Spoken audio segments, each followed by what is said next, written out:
This video is sponsored by Skillshare, where you can learn about photography, graphic design, and more. The first 150 people to use the link below will get 2 months for just 99 cents. Thanks for the support, Skillshare. I have to build a magnetic knife rack that will hold around 8 or 9 knives, and I wanted to find a way to spruce it up a bit. So I'm using this piece of walnut that has a pretty decent sized crack in it. I've had it lying around because I don't really have a use for it other than something like this. And so this was a good opportunity to use it. I'm going to be using some bow tie keys, which is my first time using them, so I'm just getting started by milling up this piece of walnut as well as a piece of maple. I'll use the maple for the keys and the walnut for the rack. I figured the rule of 3 would work well here, so I cut out 3 different size bow tie keys at the bandsaw. I just used a straight edge to get them roughly drawn out and try to stay as close as I could to the line. I did all of my cleanup work with some sandpaper and a granite plate.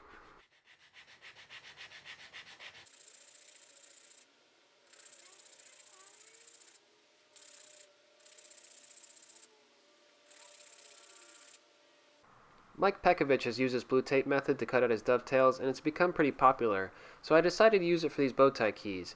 I put some blue tape over the split and laid out my bow tie keys how I wanted them. After that, I used this little knife to mark the outline.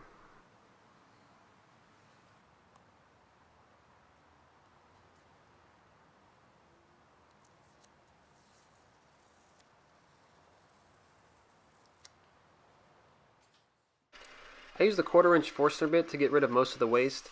That way I wouldn't have to do as much work with the chisel. I made sure to stay pretty far from the line, especially in the corners.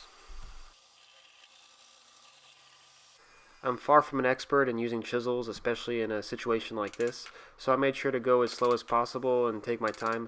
I didn't want to take too much material at once because you could start to bruise your knife lines and ruin the shape that you've established already. So I made sure to take a little bit of material at a time, easing up and approaching my knife line as slow as I could.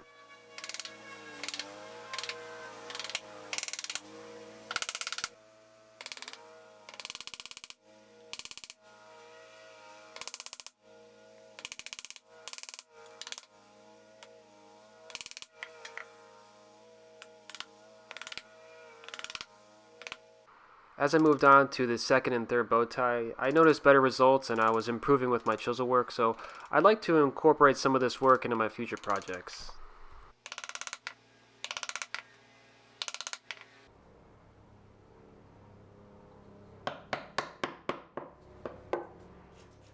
Redbeard.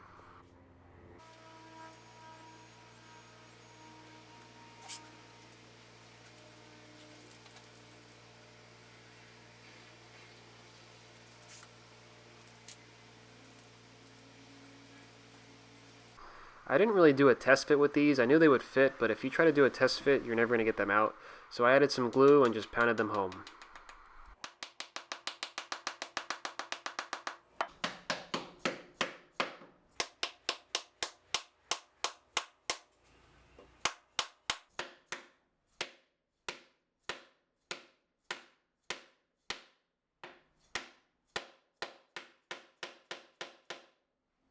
These last few hits did absolutely nothing. I left the keys proud by about 1/4 to 3/8 of an inch and took off a majority of the waste of the bandsaw. Then I cleaned up everything else with the sander. I added a straight edge at the joiner and then took the board over to the table saw to get ripped to its final width. I wanted this to be about 4 inches wide, so I did 2 cuts to make sure that the bow ties were centered. Before I get started with the magnets, I'd like to talk about the sponsor of this video, Skillshare. Skillshare is an online learning community for creators with more than 17,000 classes in videography, productivity, photography, and more. The first class I took was Creative Cinematography 5, Lighting Your Videos. I work in my garage throughout the day, and sunlight oftentimes helps my video production, but there are also times where it's a detriment. Taking this class has given me a great introduction on how to manage and utilize light to raise the quality of my videos. The course is only a half-hour long, but is packed with helpful information. A course like this can help anyone from a woodworking YouTuber to a parent trying to get that perfect shot on Christmas morning. A premium membership usually starts around $10 a month, but if you're one of the first 150 people to use the link below, you can get 2 months of Skillshare for just 99 cents. Thanks, Skillshare. Now onto the magnets. I'm using 1/2 inch by 1/2 inch neodymium magnets for this. Each knife will have 2 magnets that hold them up, and I'm spacing them out every 2 inches, and I'm also starting 2 inches in from the end. I'm using a 1/2 inch Forstner bit here, and I'm only going about halfway down to get the hole started. After that, I'll head to the grinder to modify the Forstner bit.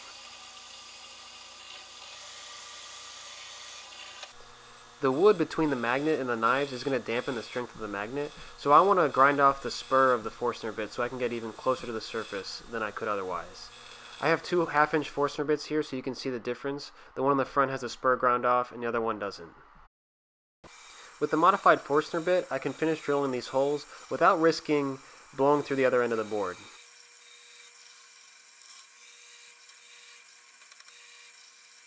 I placed a piece of flat bar under the board so that when I pushed the magnets down, they would sit completely flush with the surface.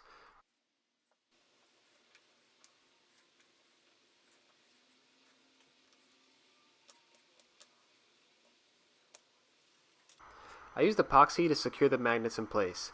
Initially I only poured a little bit because I was going to fill the rest of the hole with walnut plugs. Then I realized using walnut plugs was more of an aesthetic choice for the back of the rack, which you would never see, and so I just decided to fill the rest of it with epoxy.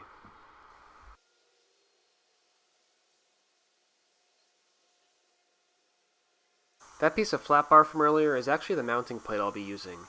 It's about 36 inches long, so I'm going to go ahead and get it cut in half with this angle grinder and cutoff wheel.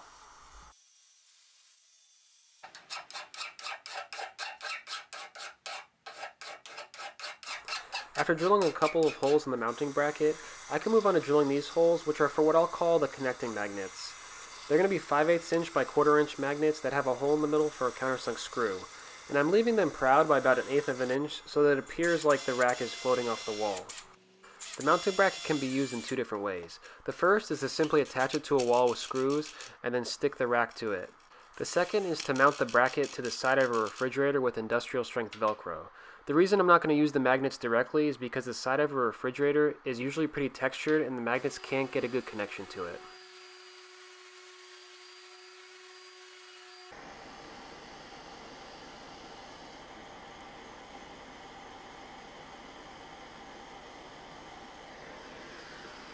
After some final sanding and applying the Prilloworks brand, I could move on to finish. This is a mineral oil and wax blend, which I usually use on cutting boards. It doesn't offer the most protection, but it is food safe and it will be easy for the new owner to reapply.